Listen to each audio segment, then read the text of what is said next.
Hi friends, chapati ಜೊತೆಗೆ ಈರುಳ್ಳಿ ಪಲ್ಯ ಮಾಡ್ತಾಯಿದ್ದೀನಿ. ಬಾಣಲಿ ಇಕ್ಬಿಟ್ಟು ಒಂದು ಸ್ವಲ್ಪ ಎಣ್ಣೆ ಹಾಕ್ಕೊಳ್ಳೋಣ. ಎಣ್ಣೆ ಕಾದಾದಮೇಲೆ ಸಾಸಿವೆ ಹಾಕ್ಕೊಂಡು ಚಿಟಪಟ ಅಂದಮೇಲೆ ಈರುಳ್ಳಿ ಕರಿಬೇವು ನೀಟಾಗಿ ಮಿಕ್ಸ್ ಮಾಡಿಬಿಟ್ಟು ಒಂದು ಈರುಳ್ಳಿ ಒಂದು ಸ್ವಲ್ಪ ಡ್ರೈ ಆದಮೇಲೆ ಟೊಮೊಟೊ ಹಾಕ್ಕೊಳ್ಳೋಣ. ನಾನು ದೊಡ್ಡದು ಒಂದು 5 ಈರುಳ್ಳಿ 2 ಟೊಮೊಟೊ ಹಾಕ್ಕೊಂಡಿದ್ದೀನಿ. ಒಂದು ಸ್ವಲ್ಪ ಉಪ್ಪು ಹಾಕ್ಕೊಂಡು ಮಿಕ್ಸ್ ಮಾಡೋಣ.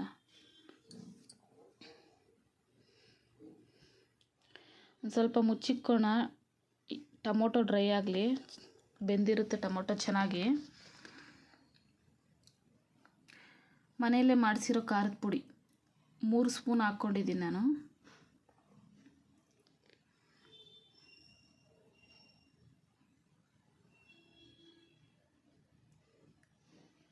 ಇವಾಗ ಚೆನ್ನಾಗಿ ಮಿಕ್ಸ್ ಮಾಡ್ಕೊಳ್ಳೋಣ.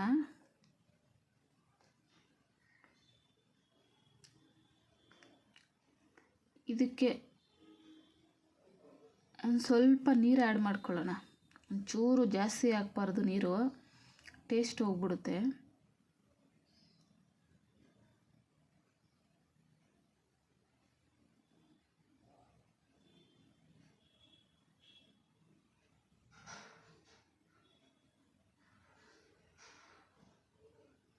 ನೋಡಿ, ಒಂಚೂರು ಹಾಕೋಬೇಕು ನೀರು.